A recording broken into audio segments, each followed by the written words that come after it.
Doctor Momita case देखो भाई, ये एक ऐसा केस है जिसको अगर आप बॉर्डर की निगाह से भी देखोगे ना, चाहे आप पाकिस्तान से हो या इंडिया से हो, आपकी आंखों से आंसू और दिल में यकीन करो बहुत ज़्यादा दर्द होगा। क्योंकि ऐसा केस मेरी उम्र 24 साल है और मैंने कभी ज़िंदगी में ऐसा केस नहीं देखा है। इतना दर्दनाक केस मैंने अपनी ज़िंदगी में नहीं देखा है। और ये सिर्फ मैं नहीं कह रहा हूँ, पाकिस्तान में एक एक बंदे का, हालांकि वो लोग जो कि इंडिया को अपना दुश्मन समझते हैं वो भी इस केस को सुनकर बहुत ज़्यादा रो रहे हैं, बहुत ज़्यादा दुख में है कि भाई साहब ये कैसे एक 30 साल की लड़की जिसका करियर जो है जस्ट शुरू हुआ है, जिसकी जिंदगी अभी शुरू हुई है, अभी उसने जिंदगी में आगे कितने लोगों की जान बचानी थी, अभी उसने कितने हैंडल करने थे केसेस वगैरह, अभी उसने कितने ज्यादा लोगों को जो है बचाना था, नई जिंदगी देनी थी, उसकी अपनी जिंदगी सिर्फ और सिर्फ 30 साल की उम्र में खत्म होना, ये एक बहुत ही ज्यादा शॉकिंग बात है और मैं हैरान हूं इस बात के ऊपर। खैर मैं जरा डिटेल में बात करता हूं, मगर अभी तक आप लोगों ने चैनल सब्सक्राइब नहीं किया तो सब्सक्राइब करो और बेल आइकन दबाओ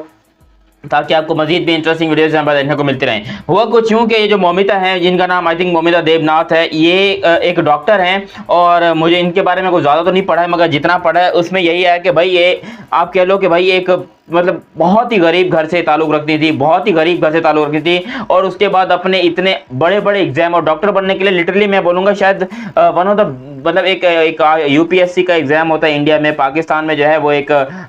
इस किस्म का कुछ एग्ज़ाम होता है जिसको एसी का एग्ज़ाम कहा जाता है पाकिस्तान में। तो यहाँ पर भी जो लोग हैं वो पढ़ाई में बहुत ज़्यादा जो है वो पीछे हैं, जबकि इंडिया में जो लोग हैं वो कोशिश करते हैं अपॉर्चुनिटी को ग्रैब करने की। उस लड़की ने अपनी मेहनत से अपॉर्चुनिटी को ग्रैब भी किया और डॉक्टर बनी, और डॉक्टर बनने के बाद जो उसके साथ हॉस्पिटल में हुआ है, और वो हॉस्पिटल में हालांकि मैंने सुना है कि उस लड़की ने 36 घंटे की लगातार ड्यूटी की थी। 36 आवर्स, मजाक नहीं है। 36 आवर्स उस लड़की ने ड्यूटी की थी, और 36 आवर्स के साथ जो उसके साथ किया गया, मैं आज इंडिया में जो है लोग सड़कों पर निकल रहे हैं कि भाई ये जो हुआ है ना, इसके जो मुजरिम है, कुछ लोगों ने तो अलग अलग किस्म की सजाएं बोली हैं। किसी ने कहा कि भाई इसको जो है चमड़ी इसकी उतार दो क्रिमिनल्स की, कुछ लोग कह रहे हैं इसके हाथ पांव का मतलब समझ रहे हो ना, यूट्यूब वाले एक ऐसी बातों को चलने नहीं देते, वरना इनके लिए जो सजाएं लोगों ने मुअस्सर की हैं वो कोई बड़ी ही खतरनाक सजाएं। बस एक बार ये बंदे हत्थे चढ़ जाएं। यार खुद सोचो, आप ये नहीं सोचो कि आप हिंदू हो, मुसलमान हो, इंडियन हो या पाकिस्तानी हो, जो लोग भी ये वीडियो देख रहे हैं आप खुद सोचें, अगर कोई बंदा आपकी बहन बेटी के साथ इस किस्म की हरकतें करे तो आपके जहन में कैसी कैसी सजाएं आएंगी। वो लड़की जिसके साथ ये हुआ है उसके माँ बाप के ऊपर क्या गुजरी होगी। जब उसके माँ बाप को कॉल करके बुलाया गया कि आपकी बेटी की तबीयत सही नहीं है, प्लीज आप हॉस्पिटल में आइए, और वो जब गए तो उस लड़की की जो टांगे है वो 90 डिग्री के ऊपर बेंड हुई हुई है और वो सीधी नहीं हो रही थी, यानी कि जैसे टांगे होते हैं ना वो ऐसे चिपक नहीं रही थी। इतना ज्यादा जो है उसको टॉर्चर किया गया। फिर 100 से ज्यादा काटने के निशान थे उसके जिस्म के ऊपर। आंखों में उसके चश्मे तोड़कर, जो चश्मे के शीशे होते हैं वो उसकी आंखों में गाड़े हुए थे।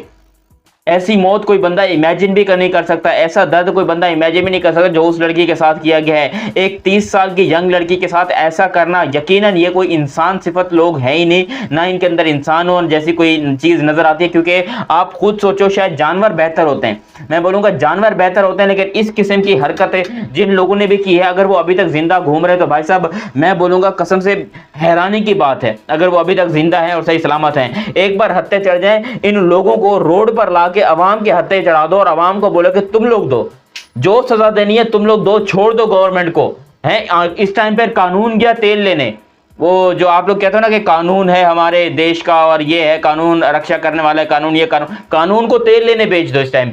टाइम पर इन क्रिमिनल्स को, इन लोगों को सीधा सीधा हवाले करो अवाम के, पब्लिक के, और पब्लिक इनको अपने तरीके से सजा देगी। कुछ लोगों ने तो यहाँ पर बोला है कि भाई इनके ऊपर जो है वो लावा डालना चाहिए, कुछ लोगों ने ये बोला है कि भाई इनको जिंदा, समझ रहे हो मैं क्या कहना चाह रहा हूँ। कुछ लोग कह रहे हैं कि भाई इसको जो एक कुछ बर्निंग बुल कुछ होता था उसमें कह रहे थे कि इसके अंदर इनको डाल देना चाहिए, जो पुराने ज़माने की सज़ाएं होती थी, और पुराने ज़माने में बड़ी गंदी सज़ाएं दी जाती थी, इंसान जो है वो देख के उस टाइम पे मर जाता था, सज़ा तो दूर की बात है हासिल करना। तो ऐसे लोगों को वाकई में इस किस्म की सज़ा मिलनी चाहिए। और ये ममता सिर्फ और सिर्फ, मोमिता इनका नाम है आई थिंक, ये सिर्फ और सिर्फ एक इंडियन लड़की नहीं बल्कि एक इंसान है जिसके लिए दर्द पूरी दुनिया में उठा, और पूरी दुनिया के जो बड़े बड़े सितारे हैं, बड़े बड़े एक्टर हैं, एक्ट्रेस हैं, क्रिकेटर्स हैं, सब ने इस चीज़ के ऊपर जो है वो बातें की है। और मैं हैरान हूँ जिसको इसके बारे में पता है और वो बात नहीं कर रहा, तो वो इंसान ही नहीं है जो बंदा इसके बारे में बात ना करे, क्योंकि दिल से दुख हुआ है। मैं कभी ऐसी वीडियोस बनाता नहीं हूँ ऐसे टॉपिक के ऊपर, लेकिन भाई जब ऐसा काम होगा तो भाई दिल से दुख होगा और